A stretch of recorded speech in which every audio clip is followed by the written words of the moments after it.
Di video ini gue bakal nge-review salah satu aplikasi cryptocurrency yaitu aplikasi Pintu. Kira-kira bagaimana pendapat gue pribadi soal aplikasi Pintu ini? Simak video ini secara full.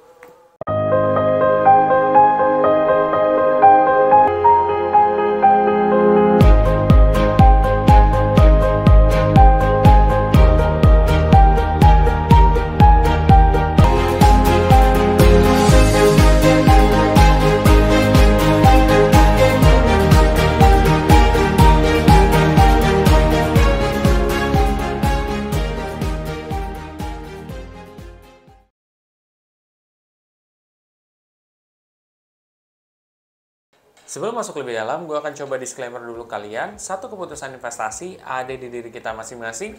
Dua, investasi itu pasti mengandung resiko. Salah satu resikonya adalah penurunan. Ketiga, gue tidak pernah mengadakan titip dana sama sekali. Oke, jadi bagaimana sih pendapat gue pribadi soal aplikasi Pintu sendiri?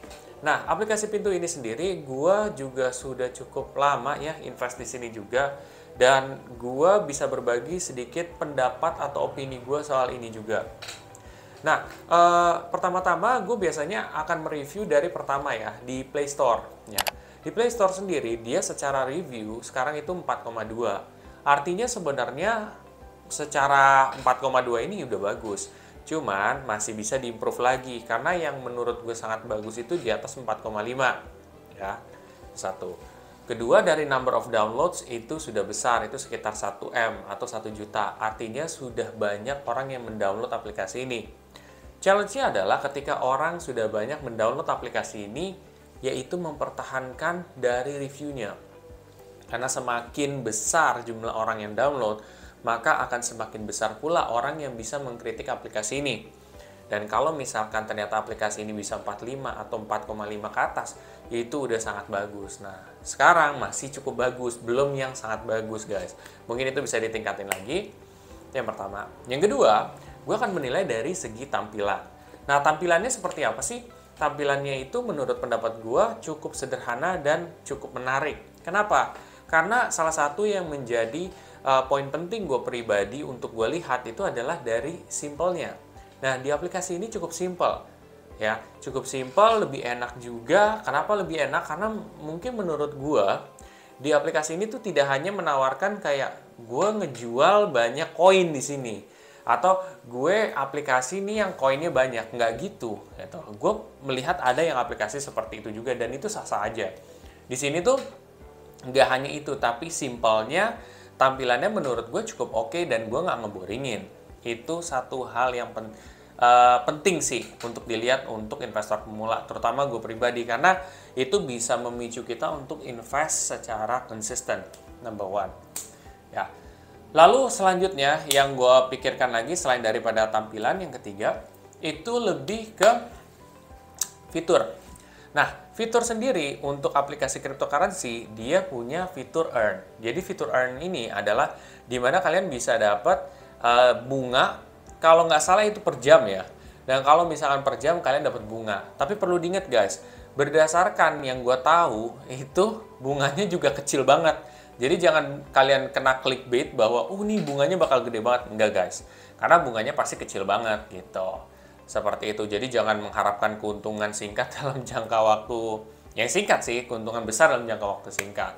Itu nggak mungkin gitu. Tapi ini bisa meningkatkan sedikit lah daripada nilai aset kalian, seperti itu. Itu fitur earn ya. Lalu ada juga fitur yang lain seperti normalnya biasa aja. Kayak misalnya nabung rutin. Nabung rutin itu ya fitur ada di beberapa investasi juga. Tapi menurut gua itu bisa menjadikan gambaran kira-kira dalam setahun, 2 tahun, 3 tahun ke depan itu bakal terjadi seperti apa. Ya berdasarkan masa lalu. Apakah itu akan menjanjikan 100%? Jawabannya adalah tidak. Tetapi di situ kita bisa menjadikan gambaran bahwa punya potensi segini loh sebenarnya. Kayak gitu sih guys. Nah, kalau investasi itu tidak menjanjikan keuntungan tetapi memberikan opportunity atau kesempatan kalian untuk mendapatkan hasil yang lebih besar. Itu dari segi fitur ya guys. Lalu apa sih minusnya menurut pendapat gue di sini? Ya minusnya di sini menurut pendapat gue adalah ya lebih ke apa ya? jumlah koinnya atau jumlah dari cryptocurrency-nya itu tidak sebanyak toko kripto, tidak sebanyak yang lain gitu ya. Tentunya kalau kalian mencari koin tertentu ternyata itu tidak ada, itu hal yang wajar. Tetapi keunggulan di sini tuh lebih ke fiturnya dan juga lebih ke simplicity-nya gitu. Itu dari sudut pandang gue juga.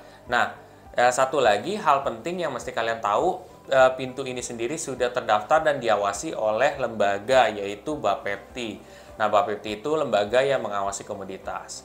Oke semuanya, mudah-mudahan penjelasan singkat gua atau review singkat gua soal aplikasi Pintu ini dapat membantu kalian untuk memberikan suatu pilihan lah, kira-kira gue mau investasi sini atau enggak ya, seperti itu. Buat kalian yang setelah ini termotivasi untuk mulai berinvestasi di aplikasi cryptocurrency Pintu ya, kalian bisa pakai kode referral gue yang ada di bawah ini. Nanti kalian bisa dapat komisi juga. Lumayan kan untuk nambahin investasi kalian. Bila mana kamu juga ingin belajar, kalian bisa cek di playlist trial trading gue juga.